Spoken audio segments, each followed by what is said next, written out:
Hi, I'm Matt. And I'm Dee Dee. We are the hilarious outcome of opposing brains sharing a mutual desire to share knowledge and positive thinking about hemp and cannabis. We are here to tear down the walls built by Big Pharma and other big companies that seek to keep the human race in fear and divided. We are here to shatter the myths about hemp and cannabis and change the stigma of this amazing plant. Welcome to Hemp and Happiness with the Hemp Queen And Emperor. podcast. Join us as we venture into this misunderstood and the unknown. Hey, thanks, guys. Thanks for being here and listening to us. We got a interesting topic of conversation today, which I don't know that much about. I'm not going to lie. So I get to leave most of this to Matt, and I'll chime in with my hilarious jokes when I can.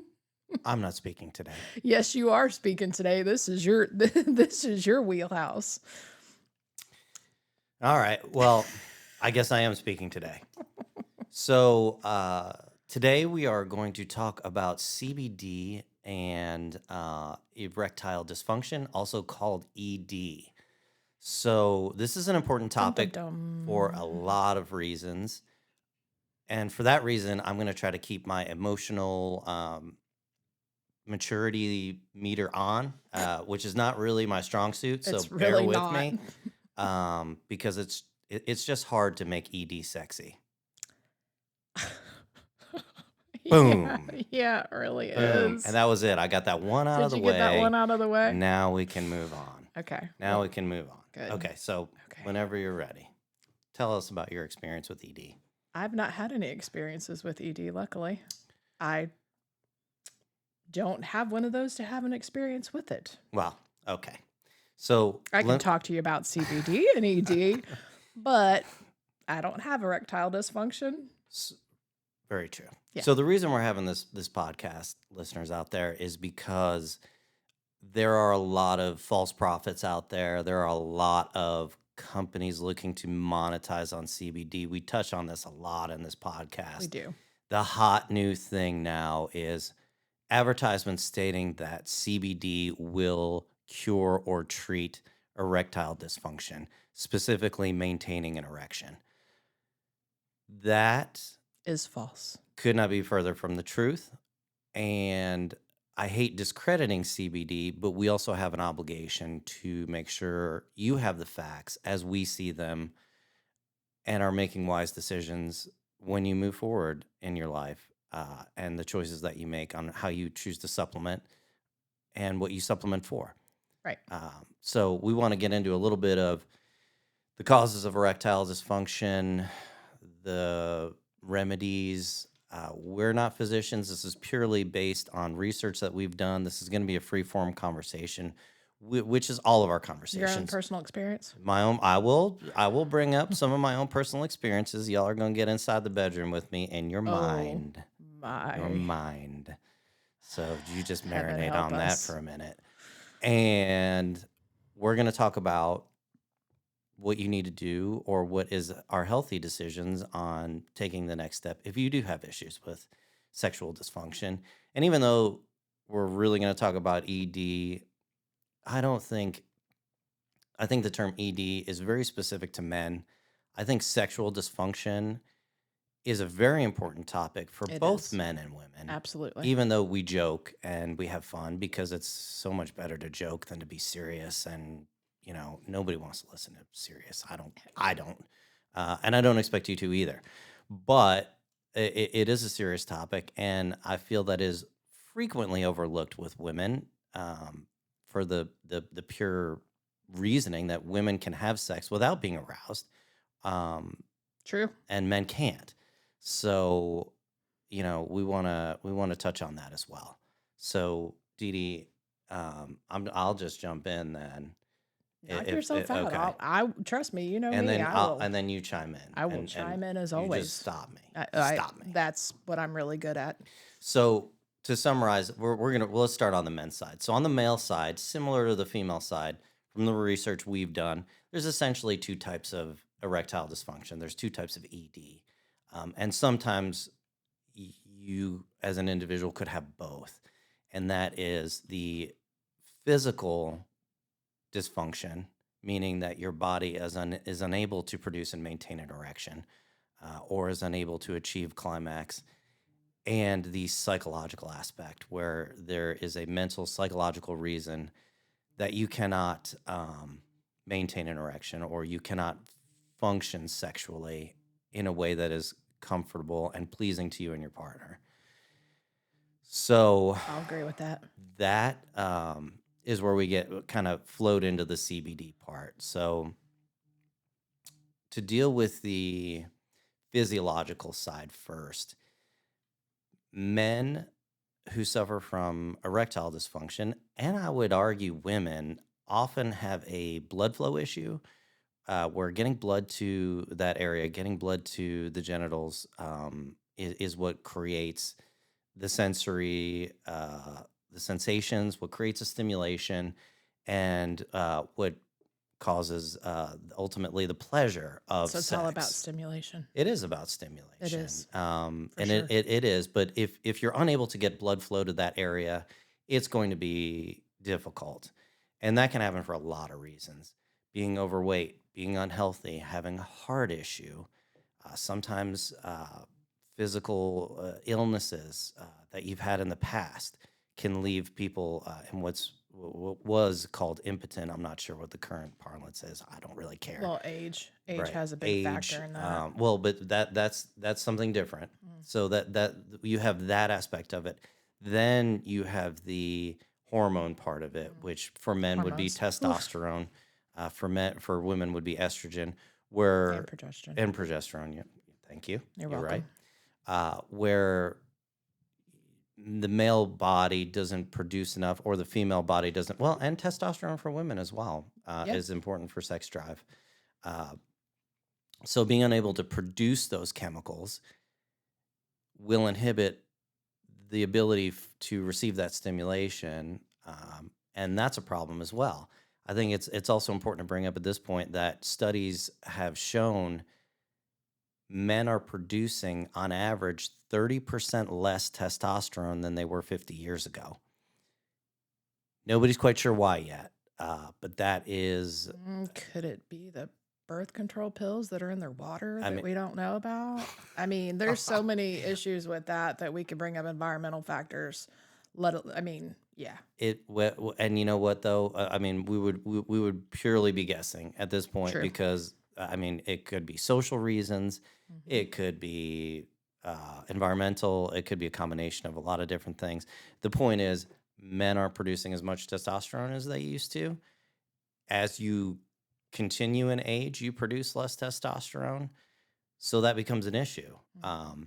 And there's a few different ways you can fix that as well, or work with that. One obviously is to supplement. Hormone supplementation is now mainstream. It's not unusual.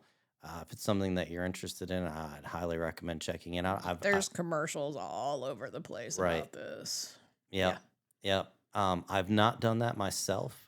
I have been very fortunate to maintain a high testosterone level, only because Trust me, some days it's too much, folks. I gotta bring it down how with my much estrogen. how much is too much Sometimes though? it's too much. How much is too much? I No. mean, where's that meter? Where's that Girl gauge? I don't power. We think need it some estrogen. exists. But in all seriousness, maintaining proper diet and proper health, and an adequate amount of exercise can actually make a significant difference in your testosterone level. I'll agree to that. So regular exercise and a proper diet, and a proper sleep regimen as well too, and that's constantly overlooked. Well, and from a female perspective, to maintain our sexual health as well, we should be eating properly and working out and having the stimulation that we need as well. Right. So that's important for females too. Right. Right. So from the physiological aspect of it, it very well may be something that you can't control, but there are a lot of factors out there that you can control, and you can choose to control by working with your doctor, by taking control of your life, by making the decision to be healthy and live a healthy lifestyle. You might be surprised how much that would make a difference. Now, the problem is, often as United States citizens, as Americans, we don't like that. We exercise what? Oh, for Oh, sure. 8 hours of sleep what? Most doctors don't even recommend any of that anymore. We unfortunately live in a culture and in a society where most people are unhealthy, and Pop a a pill. significant portion of the population is obese. So the popular resolution for that, not you, Dee Dee, I don't like that at all.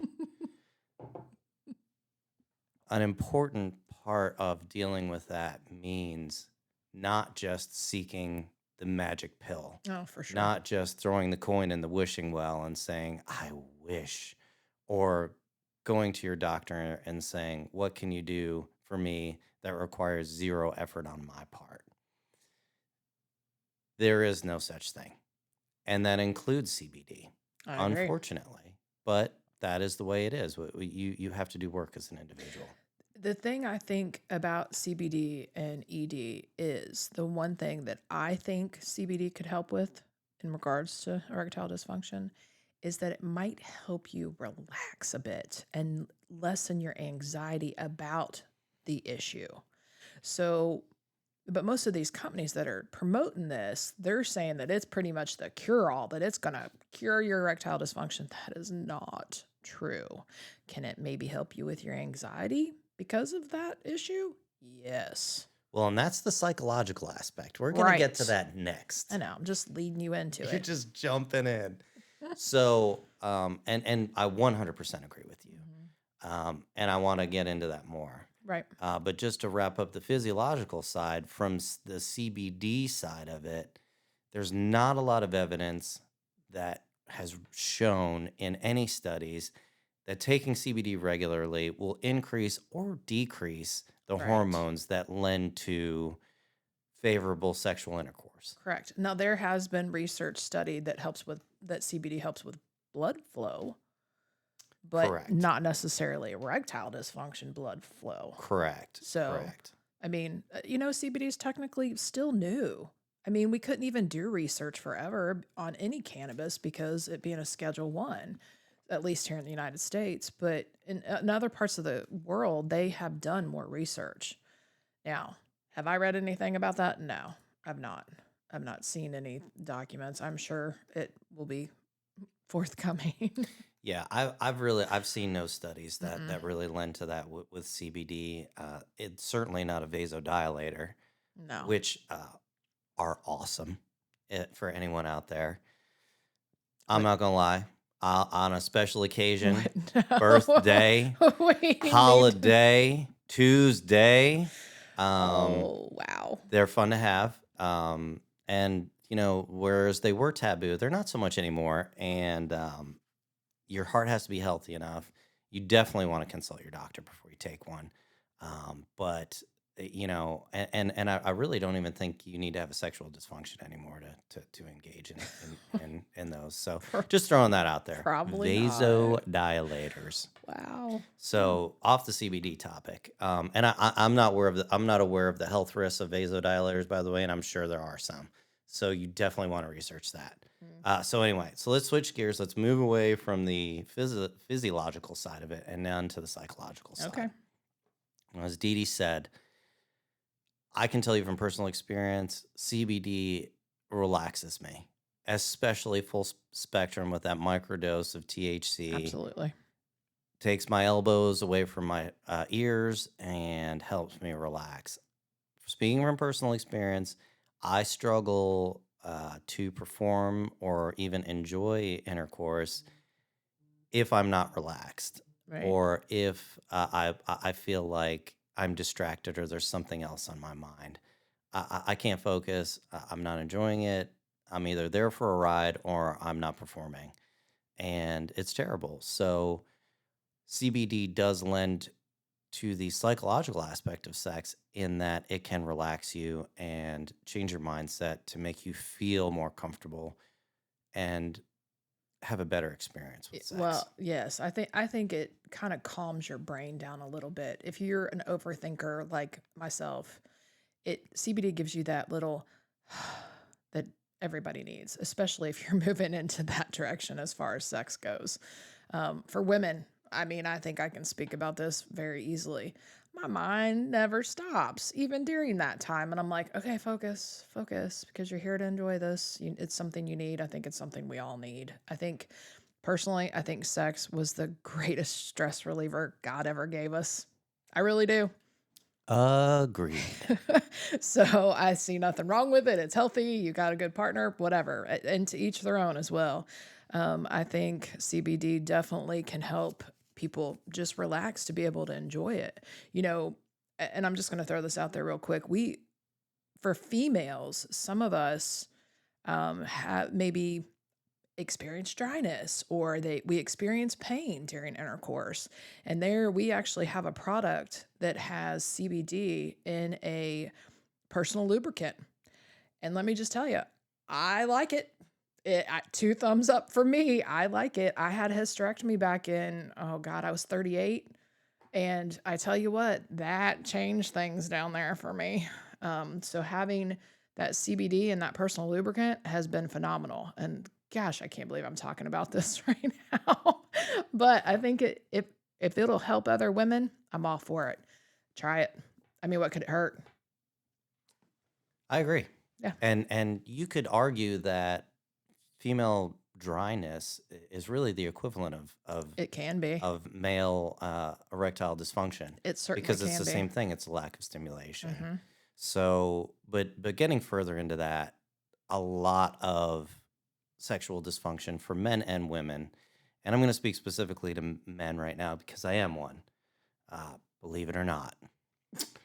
Yep. I don't think anybody's questioning Got that, all Matt. three. Nope. So, Not with that questioning being it. said, there is a lot of ED issues that stem from trauma in early life and trauma in adult life. And it is Same for women. I say yes, absolutely same for women. Mhm. On the male side of it, it is extremely difficult for men because of the pretenses society puts on them to discuss trauma and to deal with trauma, because we're trained at an early age that that's just what you deal with, and you deal with it inside, and your job is to make sure everyone else is okay. So whether you're okay is not really relevant in comparison to who you're protecting and caring for. Um, and to some, there's certainly validity to that, but I do also believe we live in an age where men can and really need to start accepting trauma and dealing with trauma in healthier ways, because it is more socially acceptable now. And if it's causing problems between you and your partner and that you can't Yes. perform, or when you get to a point where you're performing and it becomes an uncomfortable experience because of trauma, that can be extremely hard to deal with. Mhm. And it can be extremely hard for your partner because they don't know and they don't understand why you're going through that. Right. I can tell you from personal experience that um, sexual dysfunction, as far as performance, has not been an issue for me, but as far as enjoyment, due to experiences in my life, have been difficult and something I've had to work through personally. And there's not enough CBD in the world that would make that better. That has only come from working on myself and dealing with my issues hard. Mm. And when I say hard, it sounds funny because it is. It's funny and awesome, but And there's where my it's mind went, not. folks. I mean, And I that's where my admit mind. it. As soon as it left my mouth, well, maybe before. I don't know. My Maybe mind plays tricks on it me. does. But working on yourself is the only thing, and I'm not afraid to admit that. Whereas at one point in my life I would be, and I would never disclose this to the world. Well, you did. No, and I have no problems with it because I feel very healthy in myself, and I'm constantly looking to improve that and get better and get healthier I think, and work on myself. I mean, to me, that's considered self-love and self-care. Right. You got to make changes and to be a better you and to be a healthier you. We can't always, I mean, obviously I've had a traumatic past myself, but I really try really hard not to live in my past. Try to live for the future. I try to live in the now. I think that's important. Just being the best person you can be all the time. and always being kind and always trying to help people. I truly believe in that. And whether it's this issue or another issue, I think it's just important to be well-rounded and learn constantly. Yeah. Yeah. And I couldn't even begin to speak to the trauma that women endure and have had to endure, because the reality is that up until if you look at a long enough timeline, women have been subservient in the sexual roles, and to some extent that may or may not be satisfactory, but to some extent women don't necessarily want to be dominated or controlled. And I'm not even touching on the whole sex trade No. Yeah. terribleness that occurs in the world. I'm talking just on fulfilling that social role of who you think you should be and what you think should satisfy you as an individual. Well, I don't think a lot of women were taught to be or to know their sexualness. I guess that's a word. Sexuality. Yeah, sexuality. So Tay. I think, you didn't really have a lot of role models to talk to about that. You're kind of left, at least in my generation, Gen X, thank you very much. We kind of had to figure out a lot of that on our own or learning from other kids. And, ooh, you got some bad advice there. I mean, come on. So I think, Let me consult my peers on this. right? So I think we're all still learning, even as adults, just trying to figure out what you do like, what you don't like, what you will accept, what you won't accept in a partner. I mean, it's always about open communication, always. I mean, if you see your partner struggling, try to be understanding and listen. I think that's the big thing for both men and women. I'm not always in the mood. I mean, I might tell my husband I'm always in the mood, but I'm not always in the mood. There's days where I'm just like, I just want to sit here and do nothing.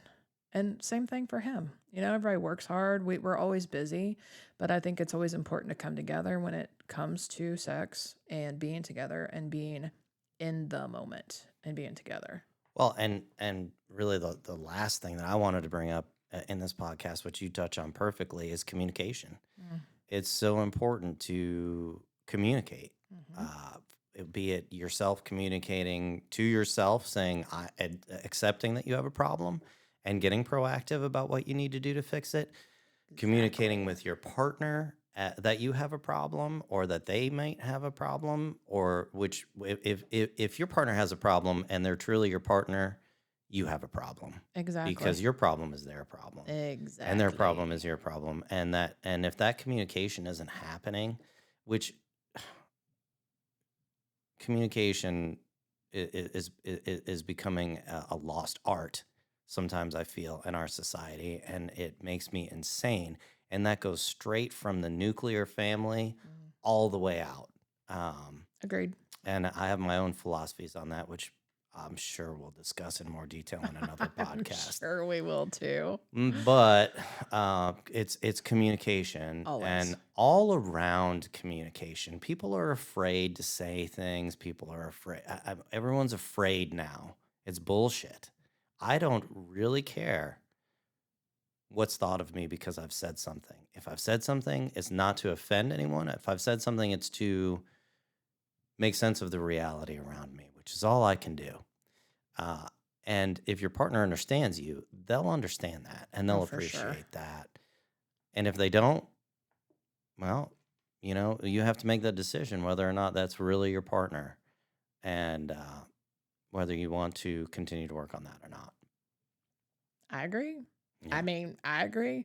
So, the moral of this entire podcast today is be careful what you buy. Don't believe everything that you hear. Yeah. And CBD does not cure ED. Well, CBD does not cure. It lends to a lot of health and wellness that can improve your sexual function, but is not going to cure your ED. Exactly. And it's not going to stop you from smoking cigarettes. It's not going to stop you from drinking crack. It's not going to help you with your crack addiction. Maybe the withdrawal symptoms. Maybe the withdrawal symptoms, yeah. So, I mean, get realistic. We all have to be realistic. We all have to accept that we owe it to ourselves, our family, and our community to communicate, to be healthy, Yes. to seek things other than a magic pill, which is going to magically make everything better, because it's not.